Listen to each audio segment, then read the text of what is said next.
Et Jean-Luc Mélenchon fait son entrée en ce moment dans cette salle à La Défense, sous l'Arche de la Défense, dans les Hauts-de-Seine. Un meeting que l'on va suivre donc en direct sur BFM TV, musique d'accompagnement et des applaudissements nourris pour accueillir donc le chef de la France Insoumise qui s'apprête à monter sur scène. C'est en direct sur BFM TV.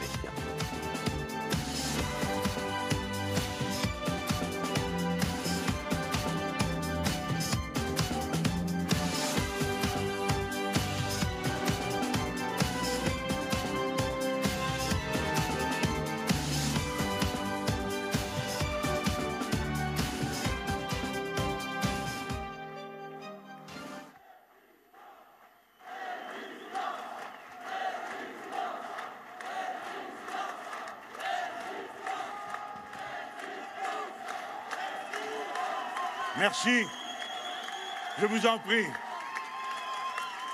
Merci à vous tous d'être si nombreux.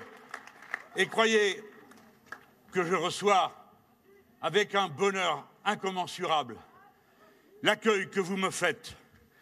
Je salue non seulement ceux qui sont ici, mais ceux qui, hélas, n'ont pu y entrer et se trouvent soit dans une salle à côté, soit ont dû rester dehors. Et puis, tous ceux qui nous regardent à cet instant sur nos réseaux. Et puis, tous ceux qui nous regardent à cet instant sur les chaînes de télévision qui accomplissent leur devoir civique en nous permettant de nous exprimer devant tous les Français qui le souhaitent, ce qui n'est pas le cas du prétendu service public. Nous aurions été sans doute encore plus nombreux si nous avions eu la salle assez grande pour cela. Eh bien, oui, nous aurons l'heure de notre grand rassemblement et je prends dès maintenant le rendez-vous avec vous qui sera celui de notre campagne en plein air, au grand jour, sous la lumière du ciel, qui pour demain se lèvera peut-être pour si longtemps, si bellement, si joyeusement, celle de la victoire. Ce ciel, ce sera celui du 20 mars, une fois de plus, célébrant l'anniversaire de la glorieuse insurrection de la Commune de Paris, qui est notre mère commune.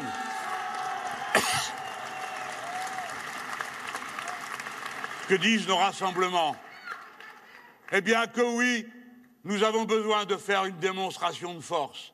Et d'abord à nous-mêmes qui sommes si souvent éclatés et dispersés dans la vie. Dans nous. Merci. C'est réciproque. Nous,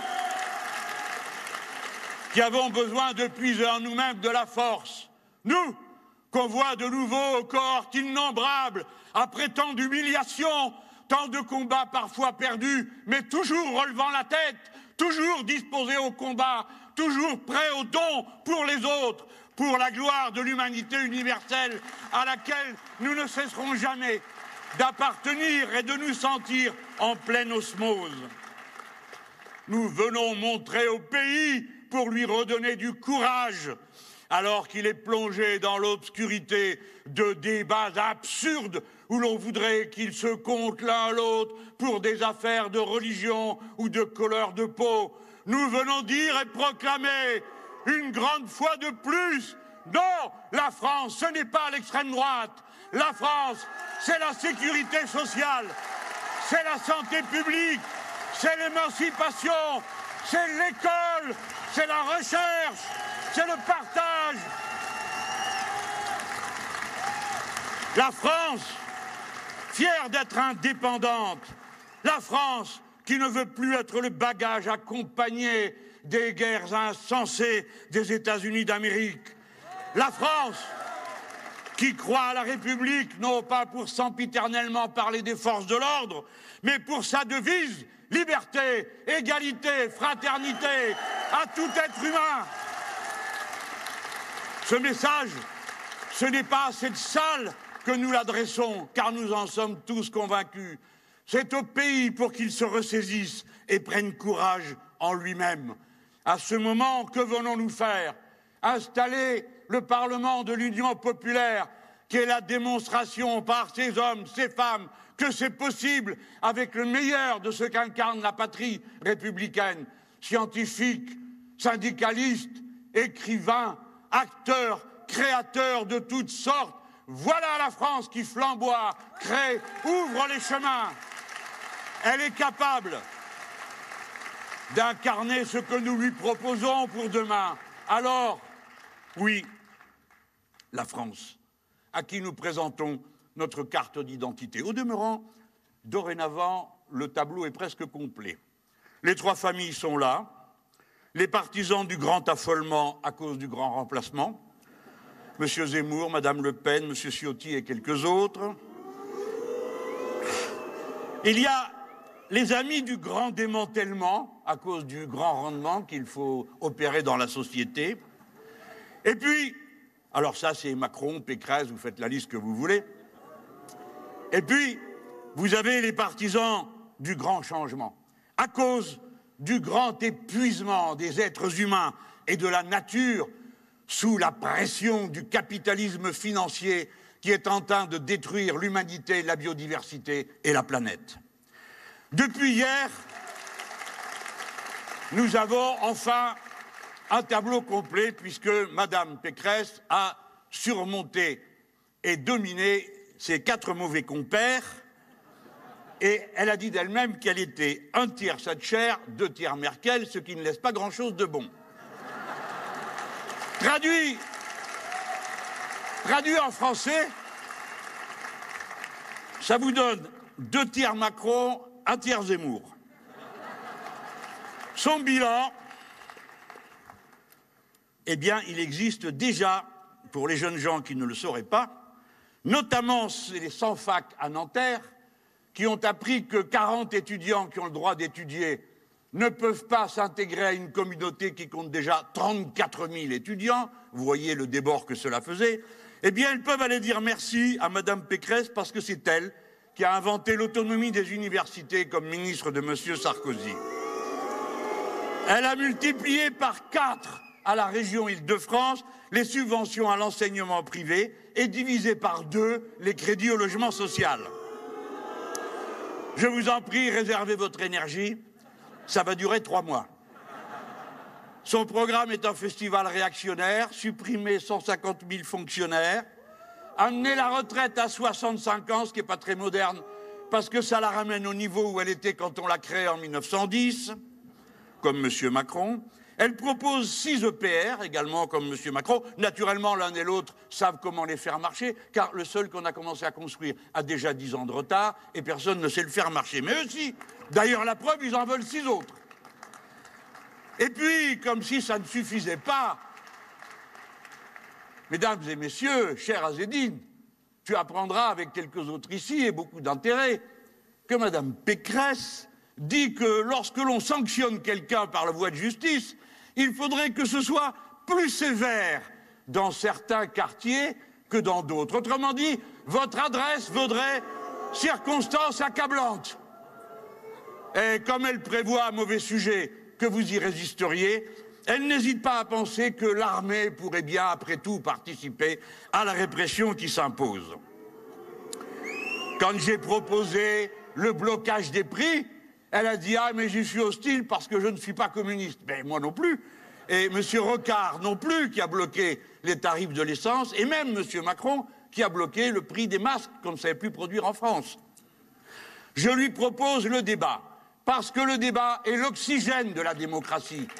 Parce que si vous voulez que les gens s'intéressent, si vous voulez qu'une campagne électorale soit une campagne utile et pas juste un combat entre des publicitaires et des experts avec des candidats qui répètent comme des moulins à prière et des pianos mécaniques ce qu'on leur a dit de dire, c'est-à-dire des éléments de langage, mais n'ont aucune espèce d'idée, y compris sur ce qu'ils sont en train de lire. Si vous voulez qu'une élection mette en appétit l'esprit et finisse par convaincre que la politique est la plus grande des noblesses qu'un être humain puisse avoir, puisque c'est le moment où, cessant de se préoccuper seulement de lui, ce qui est légitime, il commence à s'intéresser aux autres et aux solutions dont il découvre qu'elles ne sont bonnes que quand elles sont bonnes pour tout le monde et pas seulement pour quelques-uns. La démocratie est le chemin le plus direct vers le sentiment de l'égalité et vers l'aspiration à la fraternité. C'est pourquoi la liberté est un bien si précieux qui s'entretient par les idées, par le mouvement de la discussion et de la contradiction. Je veux débattre avec Madame Pécresse.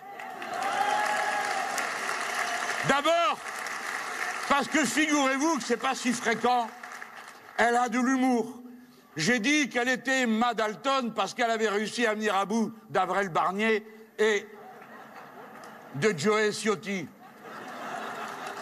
Et elle a répondu avec humour, ah ben non, moi ça serait plutôt Calamity Jane. Je me suis renseigné. Cette Calamity Jane était l'avant-garde de l'infâme général Custer qui assassinait les Indiens par paquet. Et donc je ne trouve pas de sa part que ce soit une référence qui ne donne pas à penser finalement. Alors pour elle, j'ai un message d'un Indien à lui passer. Celui de Geronimo. Quand le dernier arbre aura été abattu, quand la dernière rivière aura été empoisonnée, quand le dernier poisson aura été pêché, alors, Madame Pécresse, on saura que l'argent ne se mange pas.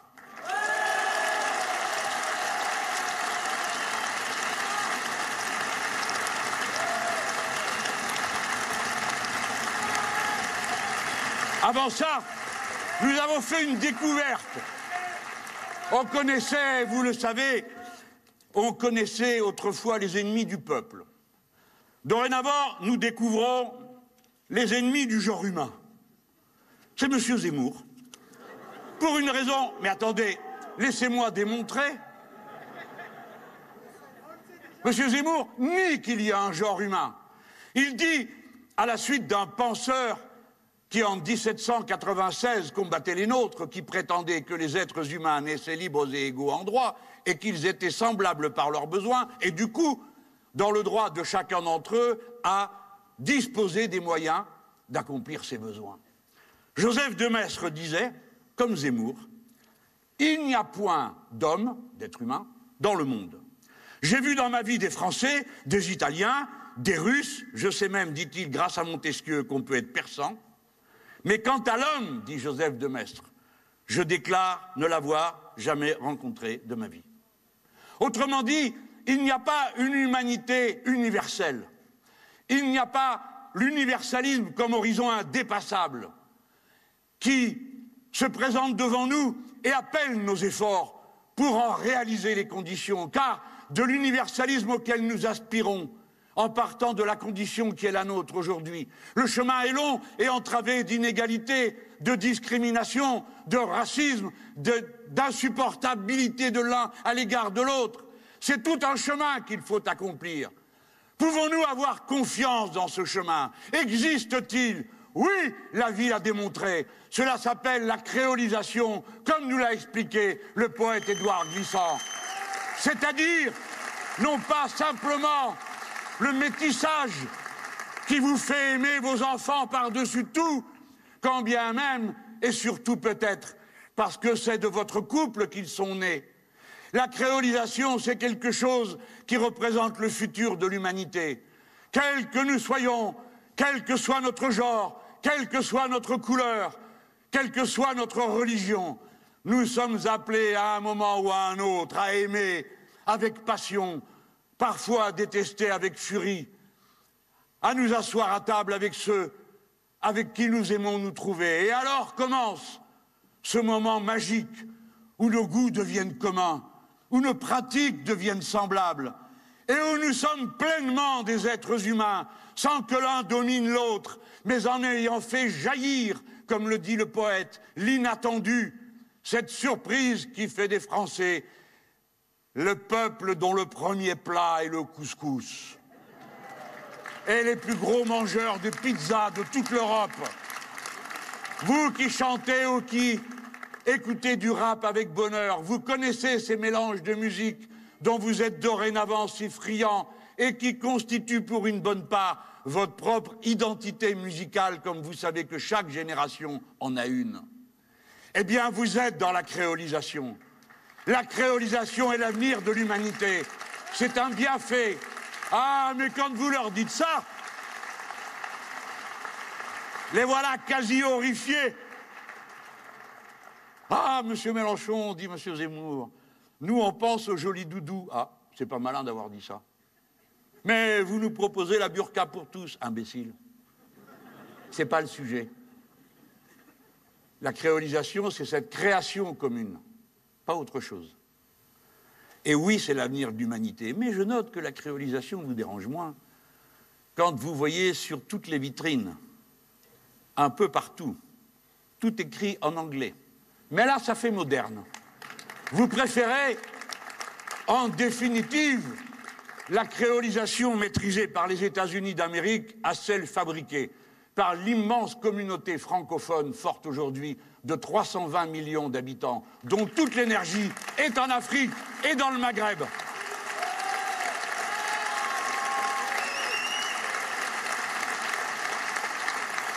Vous préférez ceux qui élisent à l'Académie française un auteur qui, certes, parle la magnifique langue espagnole, Vargas Llosa, mais qui est surtout un gros réactionnaire, qui a soutenu partout tous nos adversaires, alors qu'il n'a pas écrit un seul livre en français, c'est-à-dire qu'il ne s'est jamais trouvé confronté à la difficulté du maniement de la langue comme un outil pour dire la chose qui est si difficile à saisir et que la poésie, parfois elle-même, n'arrive pas complètement à exprimer. La langue est un outil et il faut avoir appris à le manier pour pouvoir participer au dictionnaire de l'Académie. Moi, je dis qu'il y a des dizaines d'auteurs francophones, dont certains sont sur cette scène, que je verrai plus volontiers à l'Académie française que ce Vargas Llosa. En définitive, vous n'aimez que votre caste. Alors bon, dans tout ça, il nous en manque un, c'est M. Macron, qui lui fait le gars qui n'est pas candidat pour pouvoir abuser plus longtemps de la fonction. Eh bien, je lui dis que lui aussi, il doit avoir l'honnêteté pour faire vivre la démocratie, de venir dans l'arène, d'accepter de débattre, et notamment des sujets que je lui ai proposés, par rapport auxquels il n'y a jamais aucun débat dans ce pays. Et pourtant, la défense nationale, ça nous concerne tous, puisqu'il s'agit de la sécurité du pays. Ça nous concerne tous, puisque nous menons des expéditions absurdes dans le Sahel. Ça nous concerne tous quand ils décident de faire un état-major de l'espace sans qu'on ait discuté une minute, ce qui veut dire qu'on accepte la militarisation de l'espace et que donc toutes les installations à terre sont menacées d'être coupées. Ce qui nous interroge sur l'existence et l'utilité de la dissuasion nucléaire au moment où il faudrait peut-être passer à d'autres choses. Bref. Il doit accepter le débat. Il n'est pas au-dessus de la démocratie. Nous venons ici au milieu d'eux. Nous, on a dit, on est là. On est là. Après tout ce que vous nous avez fait, on est encore là. On est là et demain on sera encore plus là. Vous allez le voir très bientôt si vous autres ne vous contentez pas de m'applaudir quand je parle ou d'autres, mais que vous faites le partage des tâches que suppose l'Union populaire. L'Union populaire n'est pas le congrès permanent de je ne sais quelle organisation de gauche. L'Union populaire, c'est l'union à la base, puisqu'il est impossible d'avoir l'unité au sommet, et que beaucoup ne la souhaitent pas, parce qu'elle se ferait au rabais, parce qu'elle se ferait dans le mensonge, parce qu'elle se ferait dans l'hypocrisie, et qu'alors plus nombreux seraient ceux que cela dissuaderait, que cela encouragerait. Voilà pourquoi ça ne s'est pas fait, et que ça ne sert à rien d'aller d'un endroit à l'autre en pleurnichant et en gémissant. Ah, il faut qu'on soit unis, parce que sinon on a perdu. Non, on n'a pas perdu. Au début aussi, on était peu nombreux et pas unis contre la peine de mort. Pas nombreux et peu unis pour défendre le droit des femmes aux élections, à l'IVG, et ainsi de suite. Ce n'est pas le nombre qui fait la justesse d'une cause, c'est la justesse d'une cause qui finit par faire le nombre.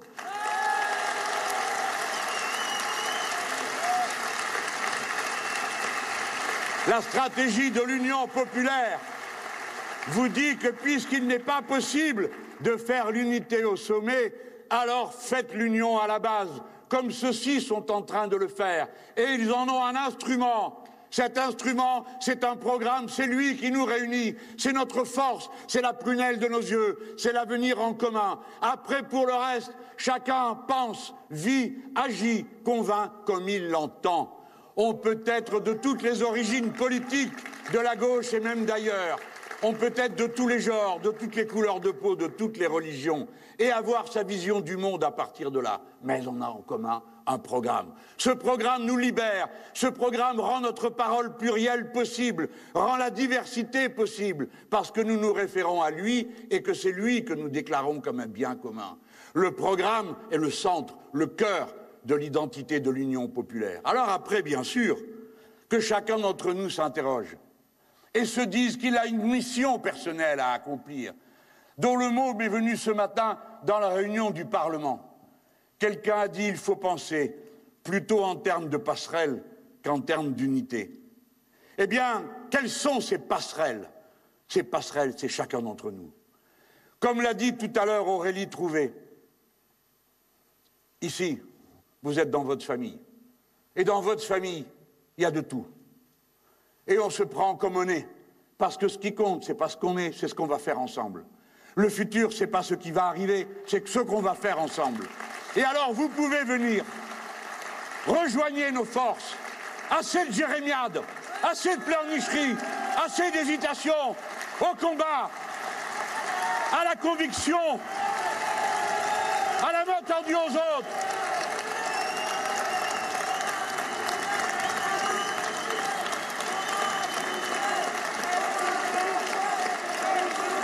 Mes amis,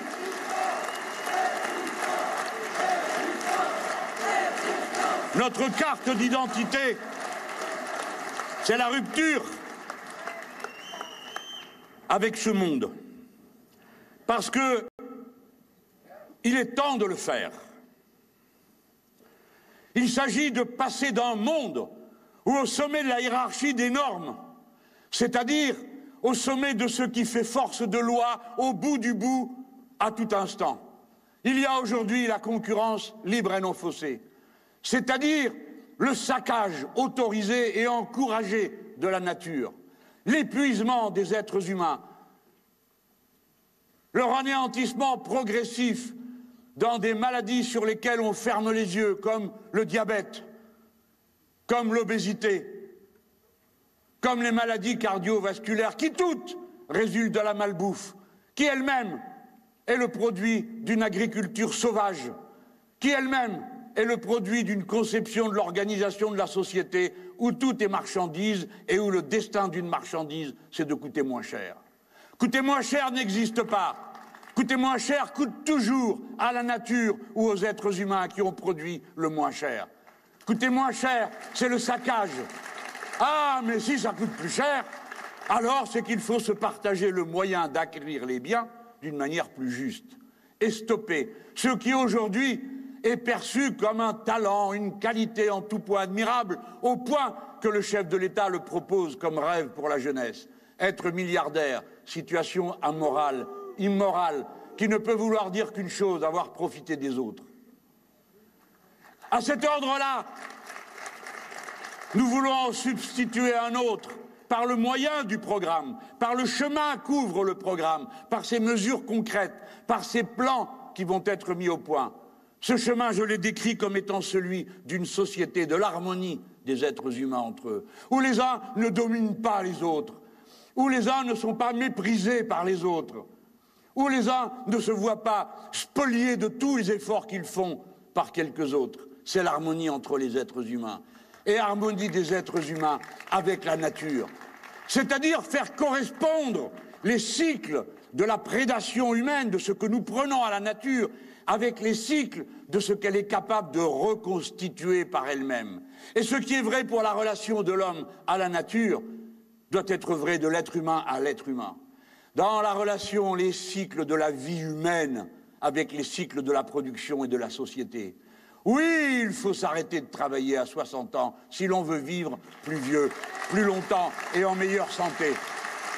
Oui, il faut réduire le temps de travail parce qu'on le peut, parce que la richesse globale de la société, à supposer que tout ça soit des richesses, a été multipliée par 50 quand le temps de travail a été divisé par 2. Alors cette économie de temps de travail, vous avez deux manières de la répartir. Soit la répartir en faisant travailler tout le monde moins pour travailler mieux et tous, ou bien vous la répartissez comme aujourd'hui. Les uns travaillent jusqu'à la mort et les autres restent dans le désœuvrement, la misère, la nécessité et voient s'enfoncer sans cesse le sol sous leurs pas. Il y a la répartition humaine voulue, organisée du temps de travail et la répartition sauvage à laquelle nous assistons et à laquelle nous ne faisons que commencer à assister. Car quand les mécanismes de l'intelligence artificielle vont arriver, là où autrefois on s'accommodait dans certains milieux assez facilement que les machines remplacent les hommes sans qu'il y ait de contrepartie pour ceux qui étaient autrefois sur les machines. Bien sûr que la machine est là pour soulager la peine du travailleur, de la travailleuse, évidemment. Et nous n'allons pas nous en plaindre, à la condition, bien sûr, que le temps gagné soit réparti, à la condition que celui qui vivait hier en faisant durement avec son corps le travail de la machine puisse continuer à vivre dignement des revenus de sa contribution à la vie de la société. Voilà l'idée générale, que la machine remplace, que l'intelligence artificielle abatte les tâches intellectuelles répétitives. Oui, mais vous êtes mis au pied du mur. Il faut changer la règle de répartition si vous voulez que la société soit vivable. Parce que ce à quoi nous assistons, c'est véritablement l'émergence d'une société invivable, parce que inhumaine. Dans la crise que nous venons de vivre, nous avons tout soudain, même si nous n'avions pas envie de le voir, pris conscience d'un certain nombre de limites. La première, c'est que tout le monde a compris qu'il n'y a pas d'autre question centrale qui explique les autres que la question sociale. S'il y a un virus, c'est parce qu'il est venu des animaux sauvages et qu'il est passé aux animaux domestiques hyper concentrés dans des élevages de masse. Pas un n'a été supprimé dans le monde, ce qui veut dire qu'après cette pandémie, vous en aurez d'autres derrière. C'est la raison pour laquelle, dans notre programme, nous n'attendrons pas 20 ans pour fermer les élevages extensifs. Ce sera tout de suite et dans des conditions qui soient personnellement supportables par les paysans, c'est d'accord. Mais la société ne peut plus supporter ça. Vous le voyez encore une fois, une épidémie de crise aviaire qui commence, ou dans un élevage où il y a 160 000 poules. Vous appelez ça un élevage? On appelle ça une usine, on appelle ça un martyrologue pour ces pauvres poules. Aucun d'entre nous ne peut imaginer qu'on traite des animaux sensibles dans des conditions pareilles, sans hurler de rage et exiger que cela cesse. Parce que ce n'est pas l'idée que nous nous faisons de la responsabilité du sommet de la conscience qu'est l'être humain face aux autres animaux, doués eux, comme nous, de sensibilité. Non, la cause des animaux ne peut pas se distinguer de celle du bien-être humain. Pas seulement parce que nous sommes prêts à faire subir aux uns ce qu'on fait subir aux autres, mais parce que c'est la négation de la responsabilité de la conscience humaine face à la biodiversité. Si nous sommes les organismes vivants les plus avancés en conscience et les plus élevés dans l'échelle de ceux qui peuvent comprendre, alors notre responsabilité à l'égard de tout le vivant est entière, elle est holiste, elle concerne tout et tout le monde. Nous sommes responsables de tout.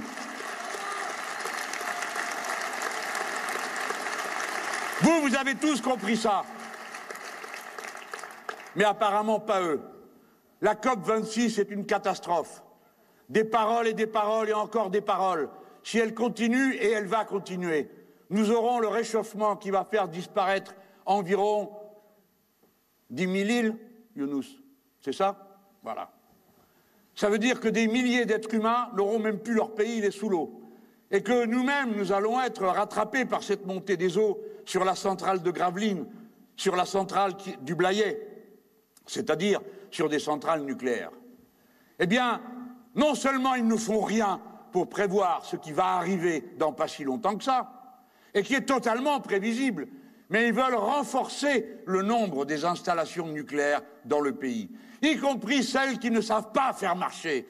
Et puis, ils vous disent hypocritement, « Ah, vous n'aimez pas les éoliennes devant chez vous? Ne vous inquiétez pas, je vais vous mettre une centrale nucléaire de petite taille. » Voilà le discours qui est censé nous rassurer. Mesdames et messieurs, s'il arrive, pour notre malheur, qu'il se passe quoi que ce soit à la centrale de Gravelines, il faudra quitter Lille, Roubaix, Calais pour 10 000 ans. S'il arrive quoi que ce soit à la centrale nucléaire qui est en amont de la capitale, il faudra évacuer 12 millions de personnes et ne pas revenir dans le secteur avant 20 000 ans. La question du nucléaire n'est pas une question idéologique. Nous ne sommes pas en train de discuter si nous aimerions ou pas. La question est que le danger existe. et que plus ces centrales avancent dans le temps, que 17 d'entre elles ont dépassé la limite des 40 ans, alors nous sommes dans la zone du danger. Et tout à l'heure, vous m'avez écouté, j'ai dû faire ma phrase rapidement en vous disant « la menace dorénavant vient de l'espace, parce que la guerre est entrée dans l'espace ». C'est vrai pour nous, mais c'est vrai pour les autres. Nous sommes des cibles. Nous présentons 58 cibles à portée de tir de l'espace. Voilà pourquoi on ne peut pas continuer comme ça. Les jeunes gens et les autres, de tous âges, des écoles d'ingénieurs, les ingénieurs, femmes et hommes en exercice, savent par quels moyens ils vont trouver la solution pour aider la patrie républicaine à se tirer de ce danger et à produire la quantité d'énergie dont elle a besoin sans faire courir le risque de mort à toute la population et à la destruction du pays.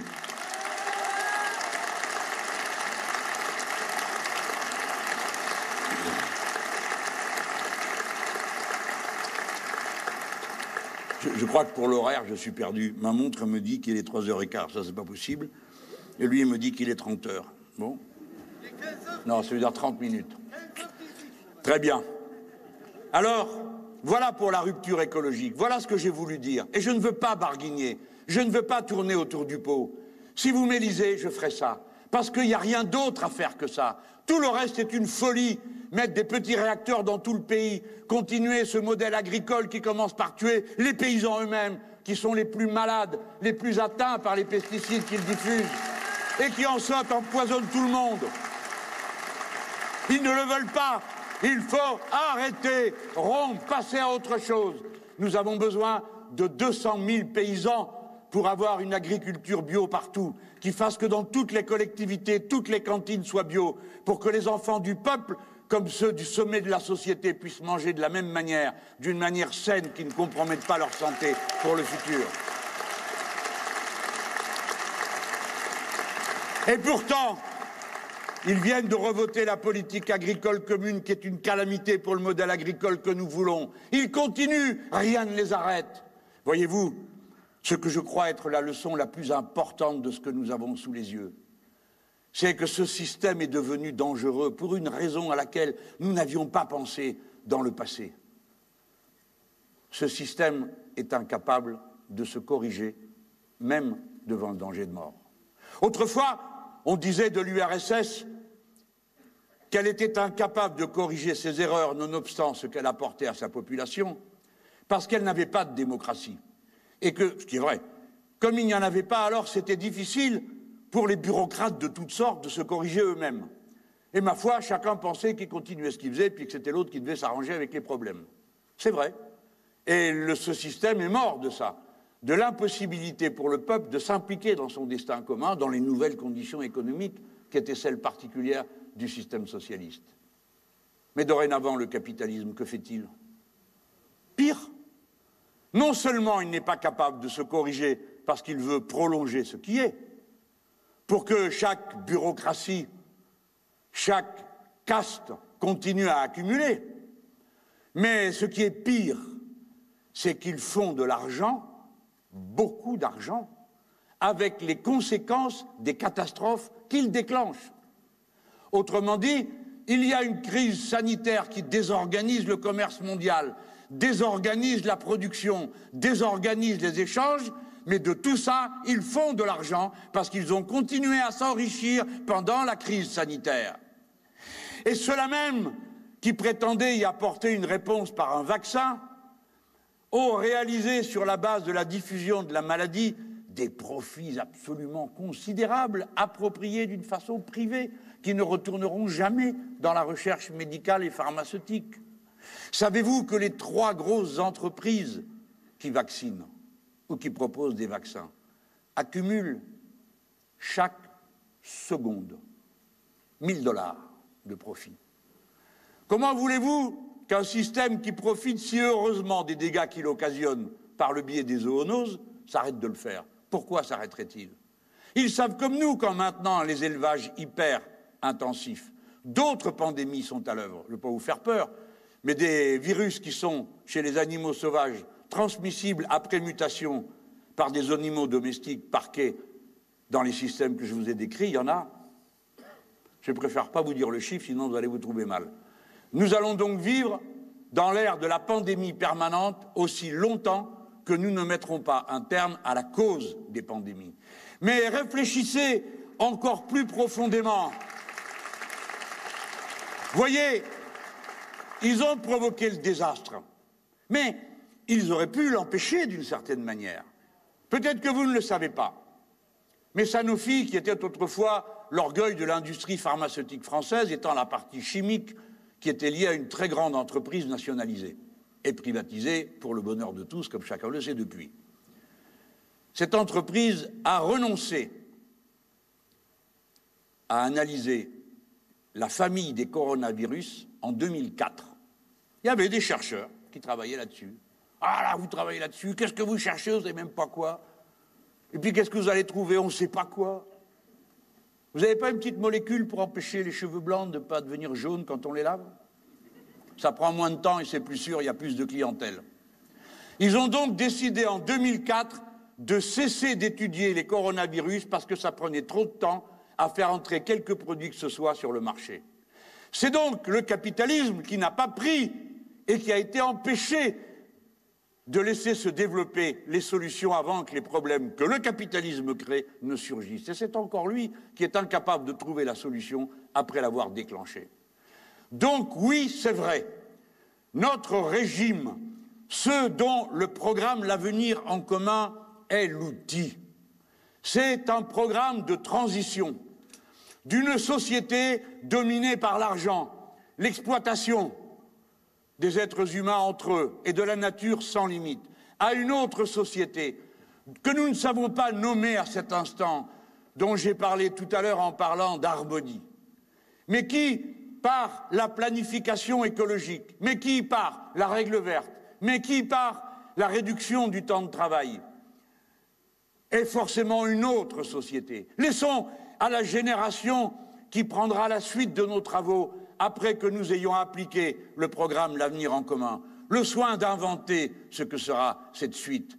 Ne nous prenons pas pour ces prophètes qui, dans le passé, en politique, ont tellement fait de dégâts en prétendant avoir tout prévu jusqu'au moindre boulon. Laissons ouverte la porte de l'avenir, mais ouvrons-la. Il faut d'abord l'ouvrir pour qu'elle puisse être ensuite ouverte à la disposition de la génération suivante. C'est une rupture avec ce système de la gestion de la crise sanitaire. Ah, écoutez, c'est toujours la même histoire. Vous avez toujours les scrogneux qui sont là.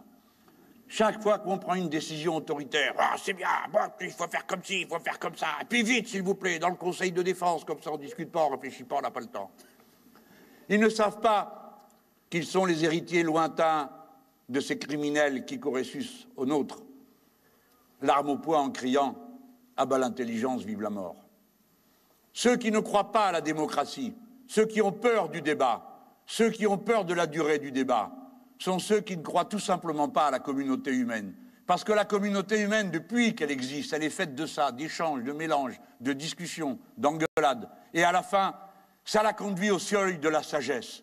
La sagesse consiste à savoir qu'aucune solution ne présente que des avantages, que toutes ont des inconvénients, que toute solution est provisoire, que demain on en trouvera peut-être une meilleure. C'est pourquoi l'État républicain est toujours un État laïque. Il ne se réclame d'aucune vérité éternelle.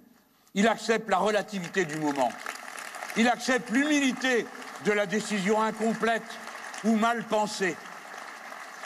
Et c'est ça dont nous nous réclamons. Voyez-vous, quand je regarde comment est gérée cette crise sanitaire, ah, j'ai peur pour beaucoup d'entre vous. Vous avez oublié, bon sang, la période où vous n'étiez pas obligé de montrer votre carte d'identité à tout bout de champ dans la rue.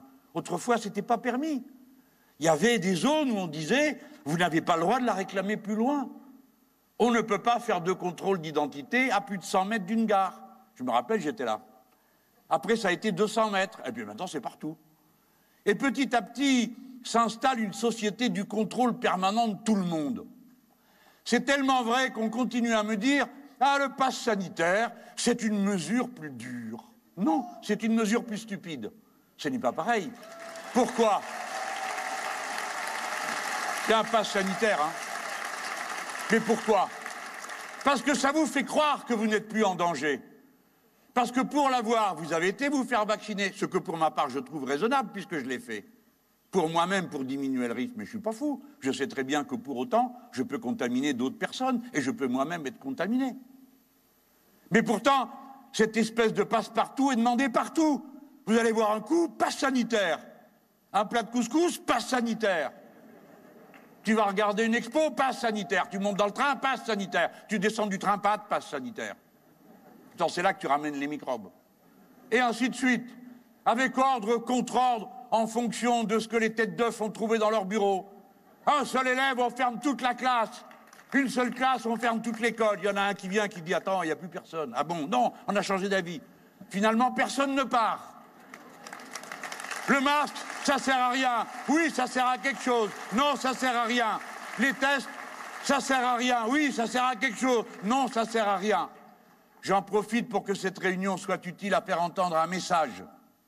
Il faut à tout prix, avant que se célèbre le plus grand rite républicain de l'année française, c'est-à-dire la trêve des confiseurs et ses 2 réveillons, que les tests redeviennent gratuits pour que chacun puisse en responsabilité, vacciné ou pas, aller à la fête de famille.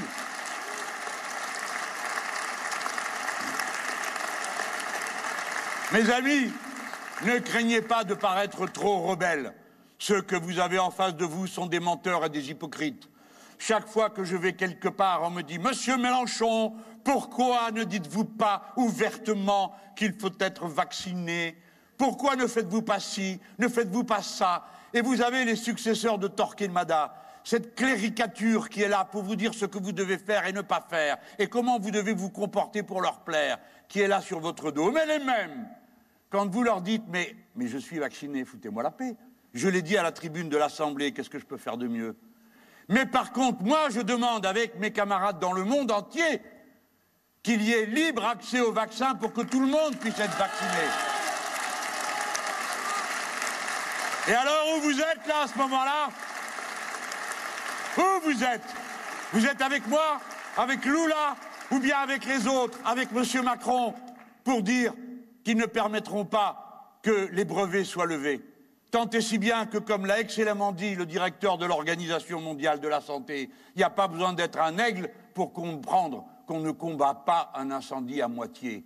Et que si c'est important que ça, vous devez comprendre, n'en déplaise à M. Zemmour, que l'humanité est une et indivisible dès lors qu'elle échange et qu'elle commerce entre elles.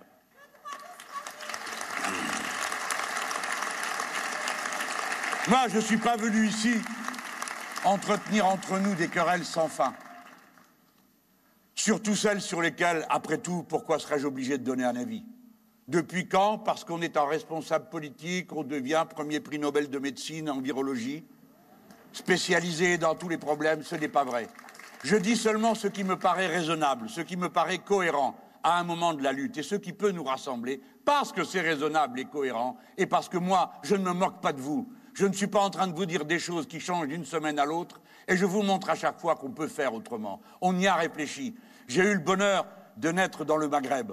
Et à l'époque, il y avait des pandémies quasi permanentes et on faisait attention. On avait tous des gestes simples tous les jours. On mettait du permanganate de potassium pour nettoyer nos légumes avant de les manger. Tout le monde faisait ça.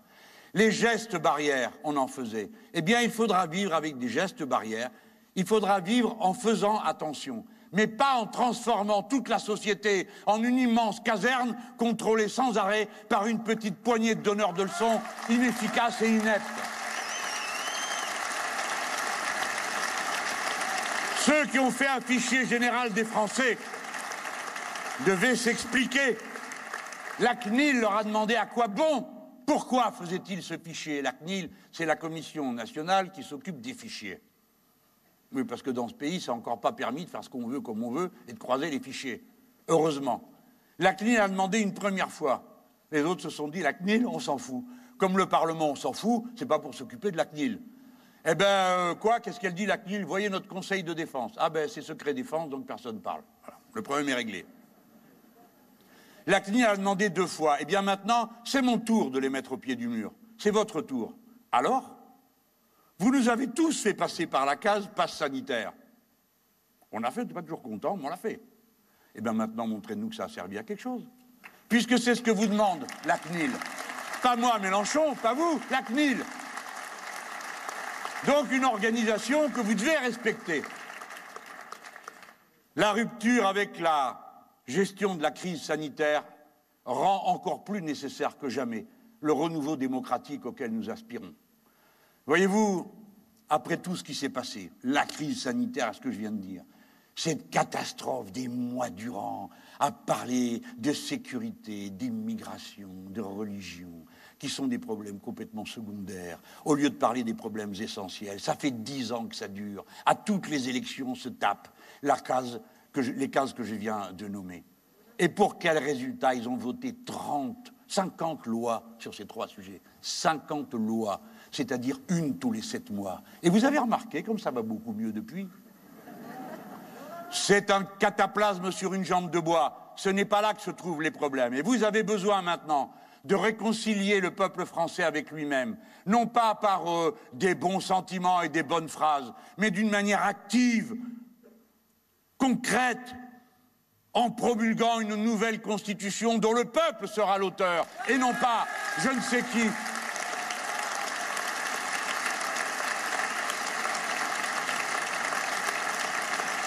Ce que je peux vous dire, c'est que quoi qu'il arrive, nous savons que le niveau des destructions sociales qui ont eu lieu dans ce pays sont tels qu'il faut dorénavant tout reconstruire. L'hôpital public que 180 000 personnes ont quitté tellement il est dévasté, mais dont nous venons de recomprendre à quel point il était indispensable et à quel point la santé est un bien commun. Quand il y en a un qui est malade, il faut le soigner parce que sinon tous les autres deviennent malades. Et pas que dans un pays. Ils ont saccagé l'école. C'est le crime majeur. Pour chaque génération, l'école a été le moyen honnête de voir ses enfants faire mieux que soi et peut-être s'ouvrir d'autres portes pour le futur.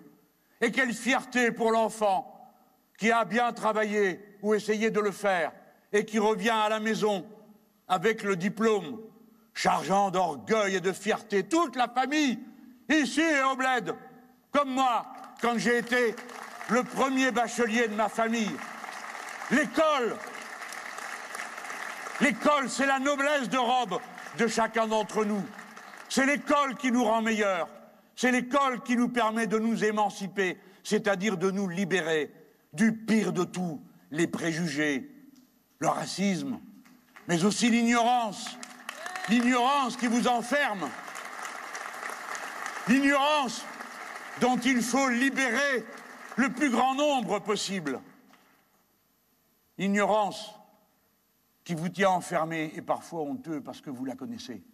Parce qu'il y a dans notre pays 3 millions de personnes illettrées. Illettré ne veut pas dire analphabète, illettré ne veut pas dire stupide. Souvent, quelle énorme richesse humaine est perdue parce qu'on ne sait pas où la dire, où l'écrire. Comme il est difficile d'entrer en contact avec les autres quand on a de la difficulté à lire. L'école est le premier pilier de l'édifice républicain parce que plus on disperse du savoir et plus il y en a. C'est pas comme l'argent. Reconstruire l'école, reconstruire l'hôpital. Alors, écoutez, assez de phrases et de tortillis. Si vous croyez que M. Macron va vous reconstruire l'école, il le fera comme il vous a reconstruit l'hôpital, c'est-à-dire en cassant tout et avec cette machine de propagande incroyable qui fait que se creuse de plus en plus un gouffre entre ceux qui disent et ceux qui pâtissent. Ceux qui vous disent tous les jours que le chômage est en train de s'arranger, qu'il ne reste plus que 3 millions de chômeurs alors qu'il y en a 6, qui vous disent que la situation du pouvoir d'achat des gens a progressé alors qu'il y a 8 millions de personnes à l'aide alimentaire, alors qu'il y en a 300 000 qui sont sans toit, alors qu'il y en a 400 000 qui n'ont plus l'électricité ou l'eau. Ils vous disent tout ça pour pouvoir faire en sorte qu'à la fin, vous disiez chacun individuellement, c'est de ma faute. Ah, si j'avais pas fait ci. Bref, leur grand mot d'ordre, c'est qui est responsable de la pauvreté? Les pauvres. Qui est responsable du chômage? Les chômeurs. et ainsi de suite. Sans cesse culpabiliser, faire intérioriser pour couper le chemin de la lutte commune et de la juste revendication du partage de la richesse. Et si vous n'avez pas bien compris, on fera de vous la France qui a peur. Peur de tout. Peur du voisin à cause de sa couleur de peau. Peur de l'ami à cause de sa religion. Peur de tout. Peur de l'insécurité. Bien sûr qu'elle existe, mais là aussi vous faites votre choix. C'est telle et telle insécurité, mais 565 personnes qui meurent sur leur poste de travail tous les ans, ça ne vous défrise pas. 1200 personnes qui meurent, c'est-à-dire plus que des homicides, ça ne vous dérange pas. Et quand vous avez les féminicides en chaîne comme ceux que nous avons vécus ces temps derniers, jusqu'à ce qu'on vous ait mis la tête dans le seau pour que vous arriviez à comprendre que beaucoup d'entre eux auraient été évités si on avait pris à temps les mesures au moment de l'accueil des femmes qui venaient déposer des plaintes, les mesures au niveau du tribunal pour le jugement. Alors les meurtres n'auraient pas eu lieu. Reconstruire la justice, parce que nous le ferons nous, et comprenez bien qu'il y a toujours un plan dans leur tête. Ils saccagent l'hôpital public pour que vous alliez à la clinique privée. Ils saccagent l'école publique pour que vous alliez à l'école privée. Ils saccagent la justice pour que vous acceptiez l'arbitrage, l'arrangement, le contrat, plutôt que la justice. Et une société dans laquelle la justice n'est plus en état de faire son travail est une société qui s'abandonnera au vendetta et à la vengeance. Et nous, républicains, républicaines, nous ne sommes pas les partisans de la vengeance, mais de la justice. Et pour qu'il y ait la justice, il faut qu'il y ait les moyens de la justice.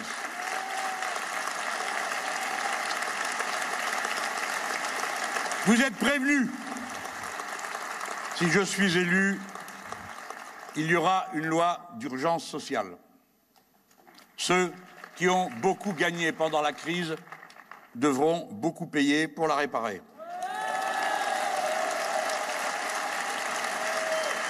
Les prix de première nécessité seront bloqués. Le SMIC sera augmenté ainsi que les minima sociaux. Et nous mettrons aussitôt, pour la rentrée suivante, les milliards qui sont disponibles, à condition d'aller les chercher là où ils se trouvent. C'est-à-dire pas dans vos poches.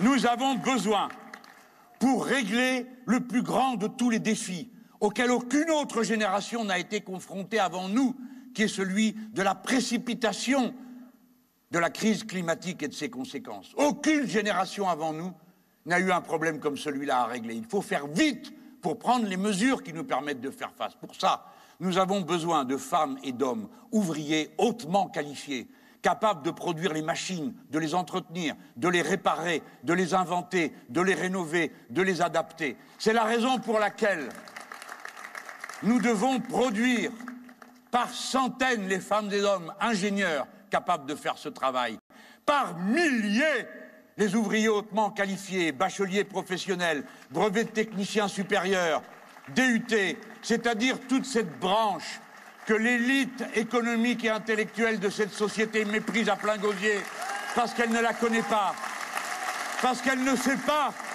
que 50% de la jeunesse de la patrie est dans cette filière. Alors oui, j'annonce que de l'université au lycée professionnel, tout le monde bénéficiera d'une allocation d'études de 1 000 € par mois pour faire des études. Pour faire des études, apprendre vite, bien, correctement.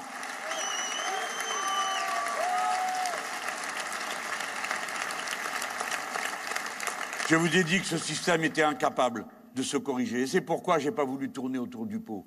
Oui, nous sommes la famille de la rupture. Oui, nous ne considérons pas que le capitalisme est un système indépassable. Nous, on n'a jamais dit qu'on allait abattre le capitalisme en 694 mesures dans le programme L'Avenir en commun.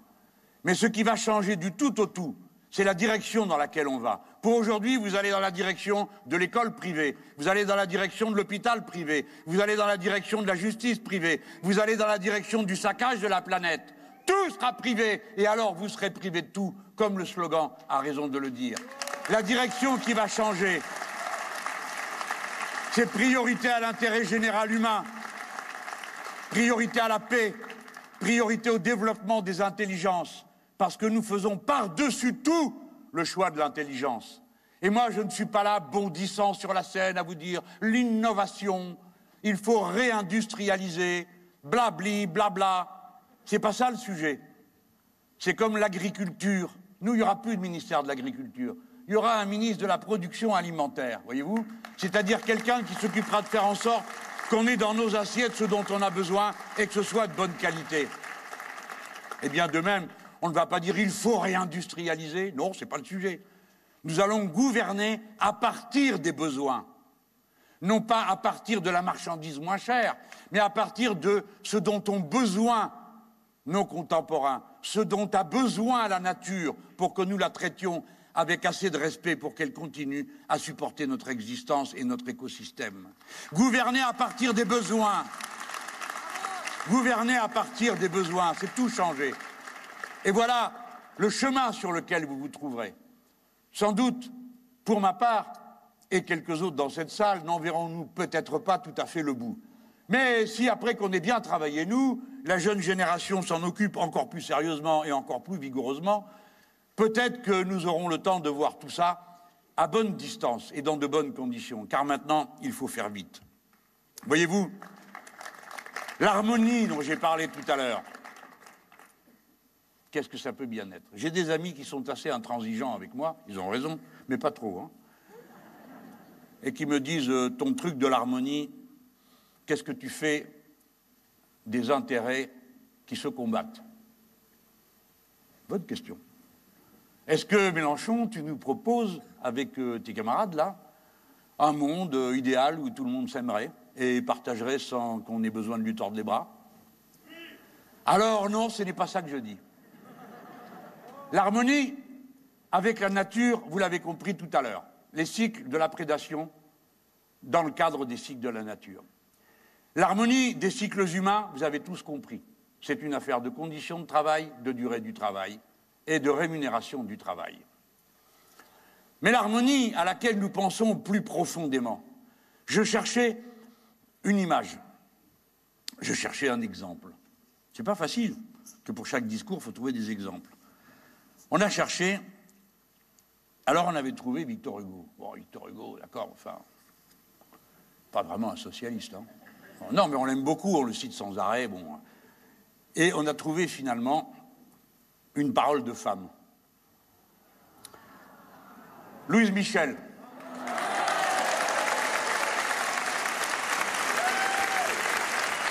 L'harmonie dont je vous parle, c'est cette forme de travail commun où l'effort de l'un s'ajoute à temps à celui de l'autre. Quand on tire une charge, quand on pousse une charge, quand on fabrique un objet qui passe d'une main à l'autre, selon le talent et la poste de travail de l'un ou de l'autre. Cette harmonie de l'effort humain, cette mise en cadence commune qui unit l'action politique et l'action syndicale, l'action des intellectuels qui nous font l'honneur de nous rejoindre et qui vont mettre en mots les choses que nous disons si maladroitement et qu'eux savent mieux que nous dire et intégrer au récit de l'expérience humaine. Écoutez ça, c'est Louise Michel. Elle était vaincue, elle, hein? Ben, elle est toujours là, comme nous. Et nous, on n'est pas vaincus. Elle dit « Je sens l'odeur âcre des flots. J'entends dans les voiles les orgues du vent. J'entends le branle-bas et le bruit des manœuvres. J'entends le coup de sifflet quand les matelots halent l'ancre, s'arrêtent et tiennent bon ensemble. J'entends le roulement rude du câble, le son des cuivres, les chants des matelots qui tirent au cabestan. L'harmonie, c'est la force sans laquelle il leur serait impossible de jeter ou de remonter l'ancre. C'est Louise Michel qui a parlé. Alors,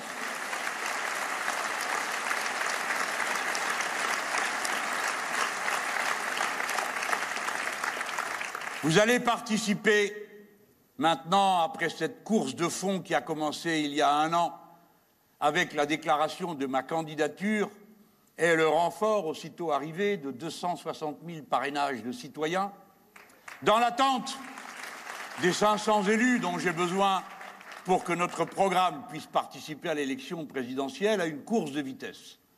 Je vous connais tous bien. Avant le 10 janvier, il n'y a rien à tirer de vous. Vu que le 2 janvier, c'est le week-end précédent. Donc j'oublie. La semaine d'après, les gamins retournent à l'école et on se reconstitue en quelque sorte. Nous voici rendus au 10 janvier. Eh bien, ça fera pile 3 mois avant le premier tour de l'élection. C'est donc à partir de là, un sprint. Il faut tous vous y mettre. J'ai dit qu'on avait un trou de souris devant nous. Moins. Mais pour y arriver, il faut pelleter. Et ça, je ne peux pas le faire tout seul. Ni eux tout seuls. Ni même vous tout seul. Vous ici, ceux qui nous écoutent. Que chacun prenne sa part. Il n'y a qu'un combat qu'on est sûr de perdre. C'est celui qu'on ne mène pas. Et celui qu'on mène,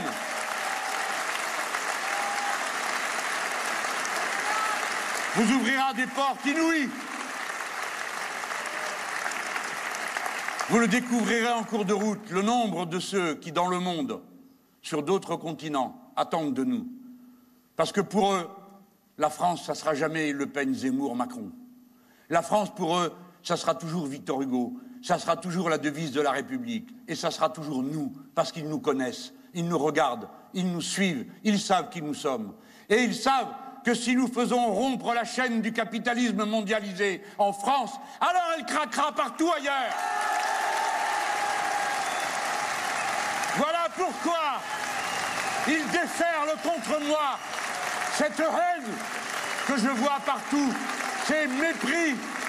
Aucun d'entre eux ne m'atteindra, ni eux non plus. Quoi qu'il arrive, ne baissez jamais la tête. Jeunes gens, quoi qu'il arrive, reprenez le drapeau s'il venait à tomber. Et il ne tombera pas.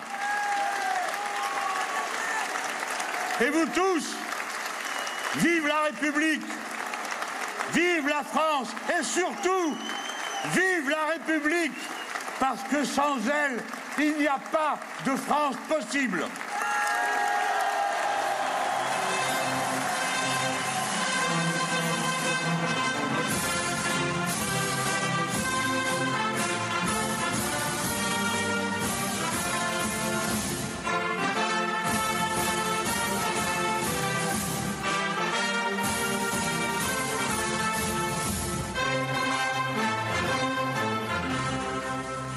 La Marseillaise pour clore ce premier meeting de campagne du candidat à la France insoumise à la présidentielle, Jean-Luc Mélenchon, qui s'est exprimé pendant un peu plus d'1 heure dans cette arène, dans cette salle du côté de la Défense, dans les Hauts-de-Seine. Jean-Luc Mélenchon qui s'est exprimé donc, dans le cadre de cette candidature à la présidentielle, c'est dans moins de 5 mois. Et il n'a pas hésité, le candidat, à exprimer son ressenti, à exprimer sa vision de l'Union populaire, mais aussi à tacler ses rivaux. On en parle évidemment sur ce plateau, toujours avec Benjamin Morel, maître de conférence à l'Université Paris 2 Panthéon-Assas, et avec Amandine Atalaya, éditorialiste politique BFM TV, et Philippe Corbet, chef du service politique de BFM TV. Benjamin Morel, vous avez suivi évidemment avec nous aussi cette prise de parole de Jean-Luc Mélenchon pour revenir déjà sur sa famille politique, sur l'Union populaire qu'il annonce. Il conclut en disant que ce trou de souris qu'il a devant lui, il compte bien y aller, il va falloir pelleter, il va falloir être nombreux pour le faire. Il appelle à l'action ici, Jean-Luc Mélenchon. Il appelle à l'action et à la mobilisation. L'objectif de Jean-Luc Mélenchon, c'est en effet d'aller chercher aujourd'hui les abstentionnistes, ceux qui considéraient grosso modo que cette élection n'est pas pour eux. Et pour ça, eh bien, il cherche à s'appuyer sur un parti de militants, sur un parti qui aujourd'hui eh bien, peut compter sur une vraie machine de guerre en matière de capacité de campagne. Et donc, il termine par ça en réalité, sur une mobilisation sur le terrain pour réellement arriver ensuite à faire la différence avec les autres concurrents de gauche. Il faut se souvenir de ce qui s'est passé en 2017. En 2017, on est jusque dans la dernière ligne droite avec, eh bien, 3 candidats qui tiennent à peu près dans les mêmes eaux en termes d'intention de vote. Et puis peu à peu, Jean-Luc Mélenchon prend l'ascendant. Et à partir de ce moment-là, vous avez une dynamique de vote utile qui se déclenche en faveur de Jean-Luc Mélenchon et qui lui permet d'atteindre le score qu'il a atteint en 2017. Ce sera probablement beaucoup plus difficile en 2022, mais s'il veut l'obtenir, en effet, il a besoin aujourd'hui d'aller chercher des voix, besoin d'aller chercher des réserves. Et donc, toute la stratégie de Jean-Luc Mélenchon aujourd'hui est de dire on ne fera pas d'accord entre appareils, parce que c'est pas comme ça que ça fonctionne.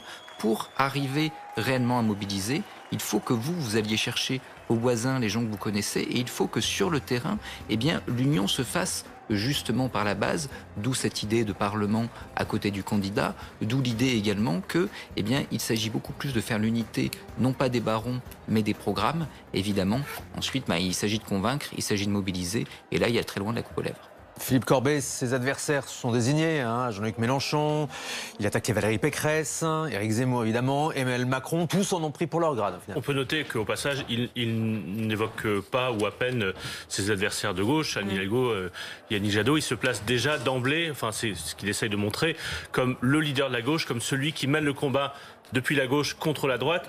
Je pense que cette formule va rester, il l'a prononcée au début de son discours, je cite presque au mot près, il y a les amis du grand remplacement, Éric Zemmour, les amis du grand démantèlement, Emmanuel Macron, Valérie Pécresse, et puis il y a nous incarnons le grand changement. Au fond, c'est ça. Et ces tirs, ils sont adressés vers la droite et ils s'adressent, d'ailleurs on peut noter qu'il a commencé son discours en parlant beaucoup de Valérie Pécresse, et d'une certaine manière, on comprend, il justifie par le début de son discours la raison de son choix de faire un discours aujourd'hui, au lendemain de la désignation du candidat LR. Il a bien compris que, à partir du moment où le candidat LR, ce grand parti qui a été au pouvoir pendant plusieurs décennies sous la Ve République, a désigné son candidat, c'est le lancement officiel de la campagne électorale. Et d'une certaine manière, il se cale sur ce calendrier et il se place comme un adversaire aussi de la droite, lui représentant la gauche. Avec un appel à débattre avec Valérie Pécresse. Absolument. Et avec Emmanuel Macron également. L'appel a été lancé à un peu tous ses concurrents de